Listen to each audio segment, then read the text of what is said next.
Coucou tout le monde et bienvenue aux notes de cours numéro 31. Ok, aujourd'hui, on regarde la différence entre trois nouveaux mots. Mais la première chose que je veux qu'on fasse, c'est de regarder ce qui est écrit ici. Puis j'ai mis 3 astérisques, mais c'est parce que c'est important. Donc, il faut toujours garder en tête qu'il faut multiplier par les nombres qui viennent avant. Puis là, ceux qui disent « Ah, Claudine, de quoi tu parles? » Ben là, c'est ça. Là, je vais vous le montrer, pas de panique. Par les nombres qui viennent avant. Multiplier par les nombres qui viennent avant. OK. Et là, avant que je regarde avec vous chacun des 3 nouveaux mots, vous allez voir que moi, j'ai pris le temps de faire des nuages. Puis sincèrement, là, c'est la première chose que je vais vous demander de faire avant de regarder les 3 mots. Parce que c'est grâce à ces informations-là qu'on est capable de trouver ce avec quoi on va travailler. Bon. OK. Mon nuage est fait et on va travailler avec 3 couleurs, une pour chaque colonne. Le premier mot qu'on va regarder, c'est le mot permutation. Une permutation, là, le mot-clé, c'est on utilise toutes les données. Puis, si vous regardez ici, c'est certaines données, certaines données.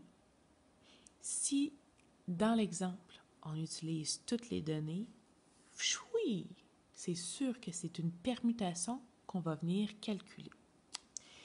Ceux qui se disent, Claudine, c'est quoi une permutation? Je vous l'ai décrit. On utilise tous les éléments et c'est en lien avec le nombre d'éléments dans la réponse.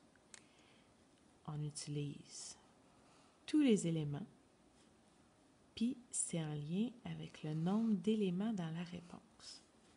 Je vous ai fait des exemples, puis je vous ai aussi fait un petit carreau pour savoir comment faire. Par exemple, on veut trouver les différentes façons de placer toutes les lettres A, B, C, D. Si vous regardez, je veux placer toutes les lettres. Mais ça, c'est mon indice. Bam! Oui, que je veux trouver une permutation. Maintenant, c'est lié au nombre d'éléments dans ma réponse. Dans ma réponse, si je veux toutes placer les lettres A, B, C, D, on s'entend-tu que je vais avoir 4 éléments? Le A, le B, le C, le D. Le comment faire? J'ai 4 lettres à placer. J'ai donc 4 éléments dans la réponse. Et pour calculer le nombre de permutations, bien, je pars de 4. Le 4 que je vois ici, c'est celui qui est là. Et ce sont mes 4 lettres. Le 3, le 2, le 1, ça vient du fait que je multiplie par les nombres qui viennent avant. Fait que si je retourne, je partais de 4, je dois multiplier par les nombres qui viennent avant, mais ça l'explique pourquoi je vois un fois 3, fois 2, fois 1. Si j'étais partie de 5 ou 6, bon, ben j'aurais fait 6 fois 5 fois 4 fois 3 fois 2 fois 1. Et ça, la réponse, c'est ce que j'appelle le nombre de permutations. 4 fois 3, 12, fois 2, 24, fois 1, 24. Mon nombre de permutations, je viens de le calculer, c'est 24. Whip, whip, bam! Je vous demande de changer de couleur. La deuxième chose qu'on va venir apprendre, c'est le mot arrangement. Ici, je prenais tous les éléments. Maintenant, je suis rendue à certains.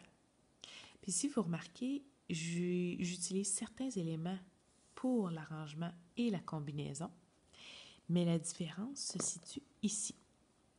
Dans l'arrangement, l'ordre, c'est important, alors qu'ici, l'ordre, c'est pas important. Bon, mettons.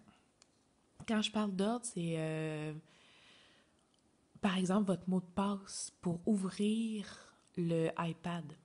mettons ceux qui ne sont pas fingerprint, empreinte digitale, ceux qui sont vieilles méthodes comme Claudine, ben on a un code à faire.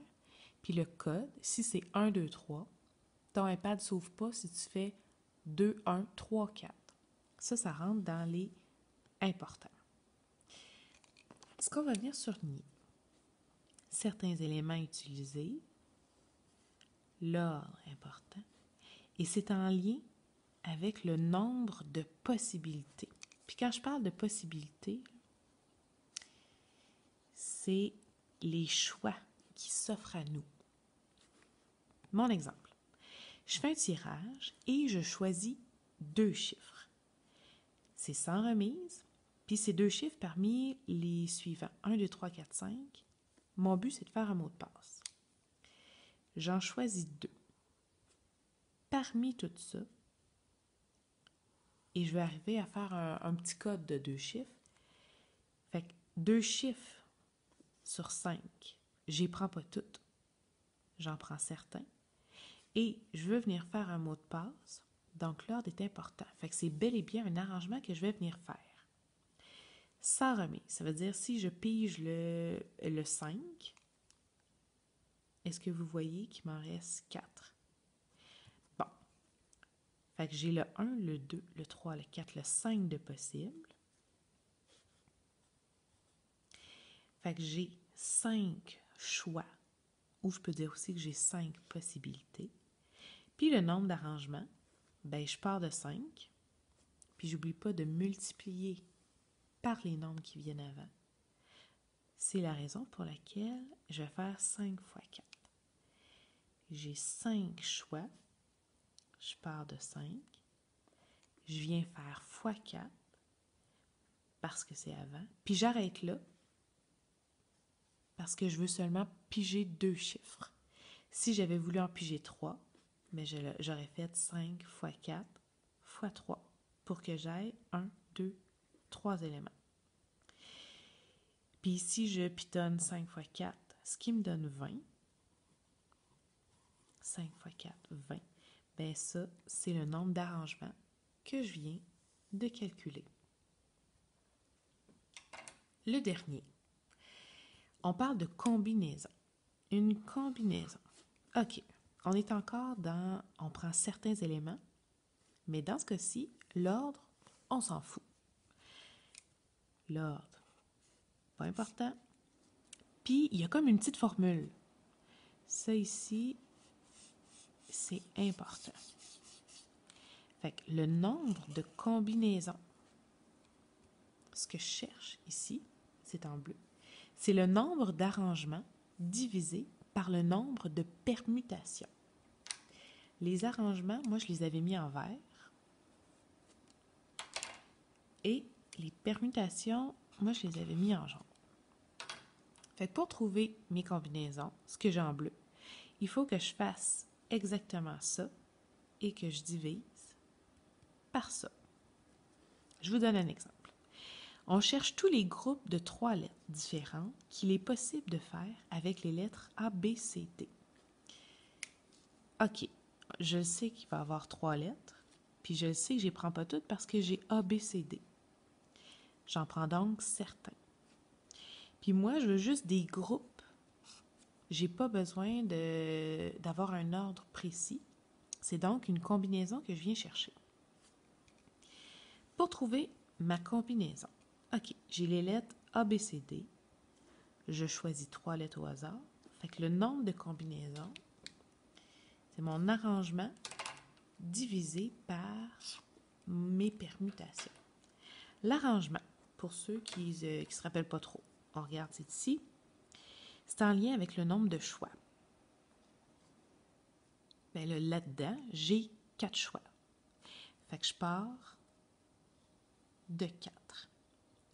Le nombre de permutations, si je regarde, c'est le nombre d'éléments dans ma réponse.